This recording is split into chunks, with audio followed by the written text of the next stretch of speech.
गौतम बुद्ध शिक्षक प्रशिक्षण महाविद्यालय के मैनेजिंग कमेटी के उपाध्यक्ष श्री मनोज कुमार जी, उपस्थित प्रधानाचार्य इस महाविद्यालय के अभिभावक, शिक्षक शिक्षिकाएं और छात्र छात्राएं, मैं जितना हूँ नहीं, शायद मनोज मेरे विद्यार्थी होने के नाते उसका हक निभाते हुए आप लोगों को बहुत सारी बातें उन्होंने बताई। मैं नहीं समझता कि इन सारी चीज़ों का मैं उदाहरण हूँ। फिर भी सबसे पहले मैं उनका धन्यवाद करता हूँ कि उन्होंने मुझे इंट्रोड्यूस किया। उसमें एक संशोधन मैं करना चाहता हूँ कि मैं राधा गुरु विश्वविद्यालय में अभी हाल तक वहाँ पर कुलपति था। अब मेरा टर्म पूरा हो गया है और वहाँ पर अब कुलपति के स्थान पर मैं वहाँ पर प्रो चांसलर के रूप में अपना योगदान मैंने दिया है। वो वाइस चांसलर का पोस्ट अब हमारा है नहीं, उन्होंने कहा कि वहाँ है। मुझे हमेशा से बहुत अच्छा लगा है कि मैं विद्यार्थियों के बीच में रहूं, उनसे बातें करूं और जिस विभाग से या जिस संवर्ग से हम आते हैं उसमें अगर कुछ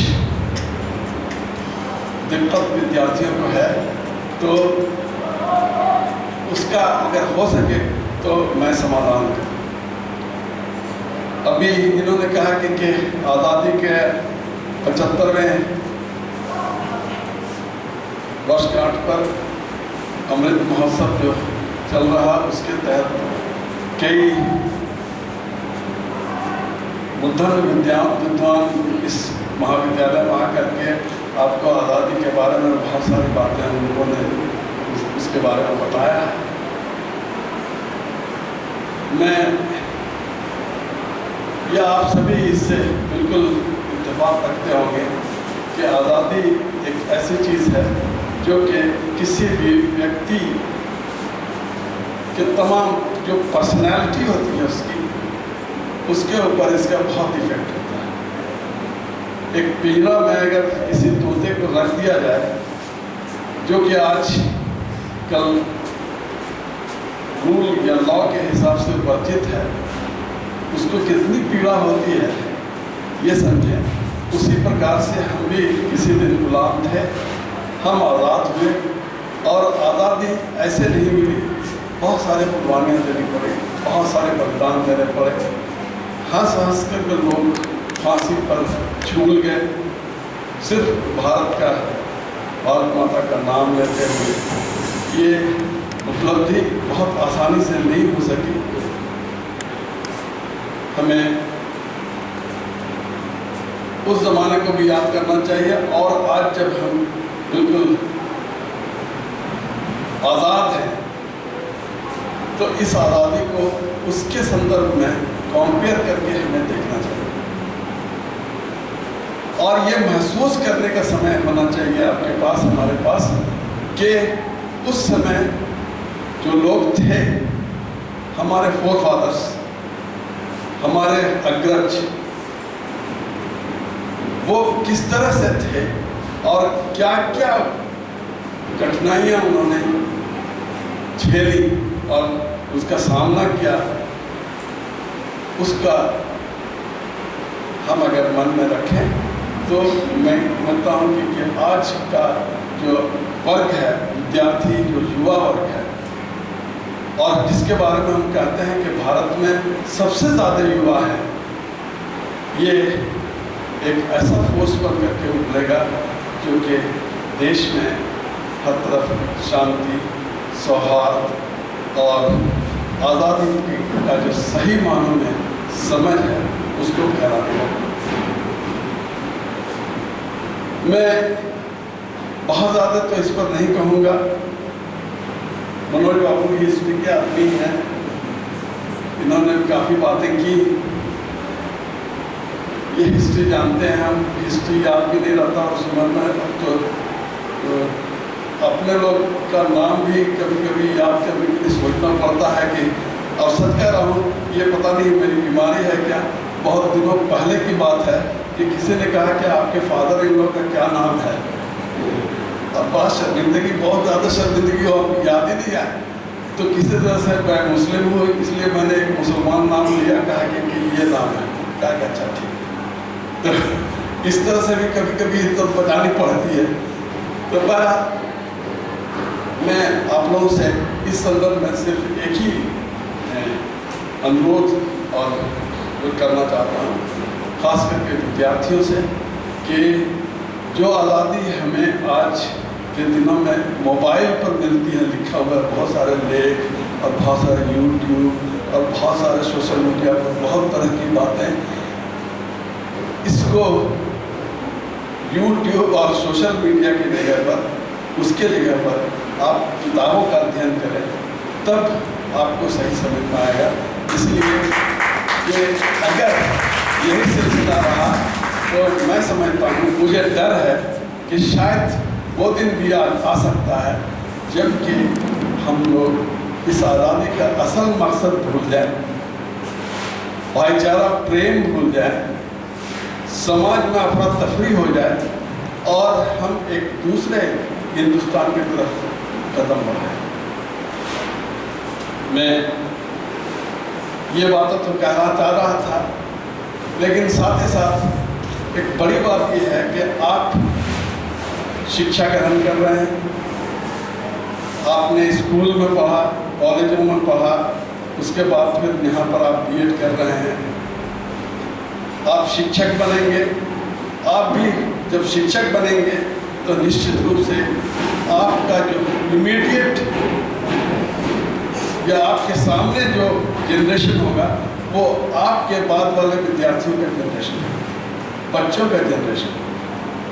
और बच्चों का जो मस्तिष्क है वो इतना लचीला होता है कि ये अब आप पर है कि उसको किस तरह से मोड़ेंगे। उर्दू में एक शेर है, आप तो मोम तो जानते हैं, मोम मतलब वैक्स, और एक उर्दू वर्ड बहुत अनकॉमन वर्ड है तमाज़त। तमाज़त मीन्स उर्दू वर्ड है, उसका मतलब होता है गर्मी। तो मोम को अगर गर्मी दिखलाइएगा तो वो मुलायम हो जाएगा, पिघलेगा। उसके बाद आप जैसा भी उसको जिस शक्ल में, जिस स्वरूप में, जिस रूप में ढालना चाहेंगे आप ढाल सकते हैं। तो शिक्षकों का यही काम है कि बच्चों का जो मस्तिष्क है उसको मोल्ड करना, उसको सही बताना, सही तरह से मोल्ड करना। अगर सही तरह से अगर आपने किसी आकृति को नहीं गढ़ा तो निश्चित रूप से वो विकृत आकृति होगी और वो पसंद करने लायक नहीं होगी। तो उर्दू का एक शेर है कि मोम के ढेर को हल्की सी तमाज़त भी बहुत, तमाज़त मीन्स गर्मी, मोम के ढेर को हल्की सी तमाज़त भी बहुत, हो अकेले तो किसी शक्ल में ढालो मुझको। ये है दो लाइन, हो अकेले तो किसी शक्ल में ढालो मुझको। ये विद्यार्थी आपसे कहेगा और आपको विद्यार्थी का यही भाग बहुत महत्वपूर्ण होता है। तो आपको कहेगा कि हमारा ब्रेन जो है वो तो एक मोम का ढेर है, आप थोड़ा इसमें गर्मी दिखलाएं और आप जैसा चाहते हैं हमारे मस्तिष्क को उसी प्रकार से उसी आकार दे दें, मोल्ड कर दें, ताकि हम आगे भी बढ़ सकें और आगे कामयाब हो सकें। मैं आप सबों की कामयाबी के लिए, आपके अच्छे शिक्षक बनने के लिए मैं आप सबों को बहुत सारा आशीर्वाद देता हूँ। और एक बात कि जब शिक्षा इस संस्थान से ग्रहण कर रहे हैं तो निश्चित रूप से आपका भी, कॉलेज का तो है, महाविद्यालय का दायित्व तो है कि आपको शिक्षा देना, लेकिन आपका भी कुछ दायित्व इसके प्रति होता है। कि आप इस शिक्षण संस्थान को अपना वो स्थान माने, चाहे मंदिर माने, मस्जिद माने, गुरुद्वारा माने, चर्च माने, लेकिन ये माने कि इसी या इन्हीं जैसे संस्थानों से आप निकले हुए हैं, तो निश्चित रूप से आपके जीवन को ढालने के लिए, आपके जीवन को अच्छा बनाने के लिए और आपका वो जीवन आपके सामने रखने के लिए जिस पर कि चल करके आगे आप बिल्कुल कामयाब हो सकते हैं, उसकी जो बुनियाद है वो इन शिक्षकों ने इसी के जैसे इंस्टीट्यूशन से आपको दिया है अभी तक, और ये अभी तक सिलसिला चल रहा है। अभी मैं यहाँ पर मनोज बाबू को जब इन्होंने मुझे मैसेज किया तो मैंने उसी समय समझा कि अब पहले नहीं, मतलब समय नहीं मिलता, बहुत ज़्यादा व्हाट्सएप और इस तरह का अब हम लोग का वो जनरेशन भी नहीं रहा कि बहुत ज़्यादा उस पर ध्यान दिया जाए।